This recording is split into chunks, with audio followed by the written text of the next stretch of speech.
Olá meus amigos, bem-vindos a mais uma videoaula da nossa nova fase do curso de Programação em C.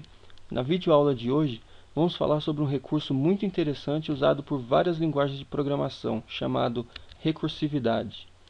Advindo da matemática, o conceito de recursividade dita que, dentre outras coisas, uma função qualquer é recursiva se, dentro dela, houver uma chamada para ela mesma. Vamos entender melhor com a ajuda de um exemplo. Deseja-se saber o valor do somatório dos números de 1 até n, onde n é um número inteiro qualquer determinado pelo usuário, maior do que 1, claro. Para efeito ilustrativo, digamos que o número escolhido seja o 5.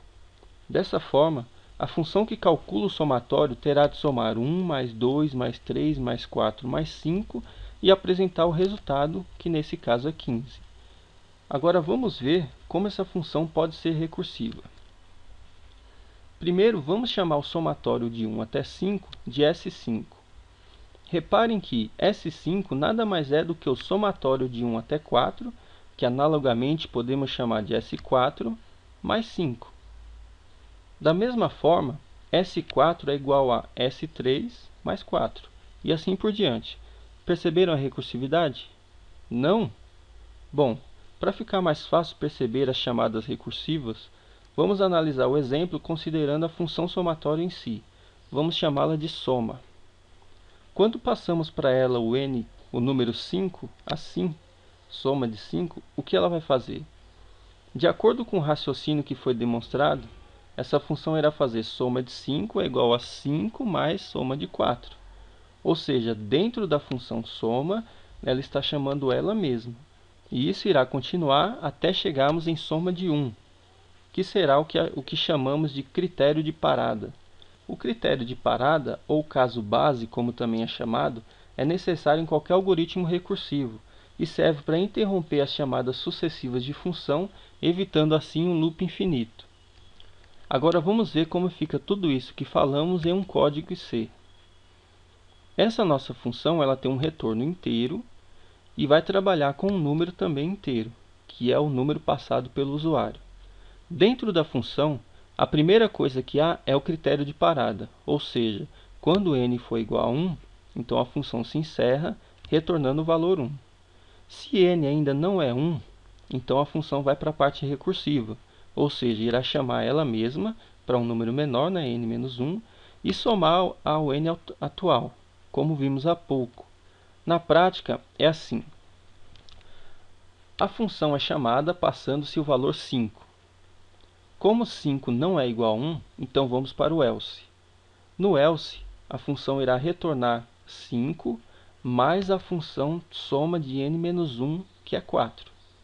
Da mesma forma, agora a função fará o retorno do valor 4 mais a soma de 3, que por sua vez retornará o valor 3 mais a função soma de 2.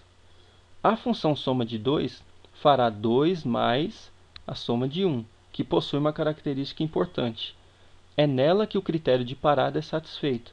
Reparem que agora o primeiro return da função é executado, porque nesse caso 1 é igual a 1. Então, assim que eu retorno o valor 1 para a função soma 2, a função soma de 2 pode continuar a sua execução de onde que ela havia parado, somando então 2 mais 1 e retornando o resultado 3 para a função soma de 3. A função soma de 3, por sua vez, irá retornar o resultado de 3 mais 3 para a função soma de 4, que era o que havia chamado ela, que fará do mesmo modo, retornando o valor 10 para a função soma de 5. E para finalizar o cálculo da soma, a função soma de 5, que foi a primeira a ser chamada, retornará o resultado do somatório, que como já vimos é o valor 15.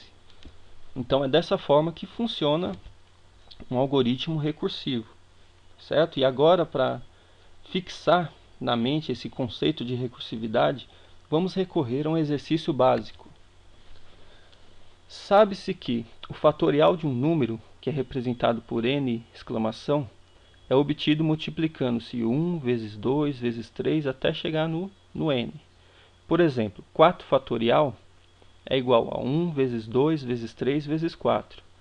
Baseando-se no exemplo desta aula, faça uma função que calcule e mostre o fatorial de qualquer número inteiro positivo digitado pelo usuário.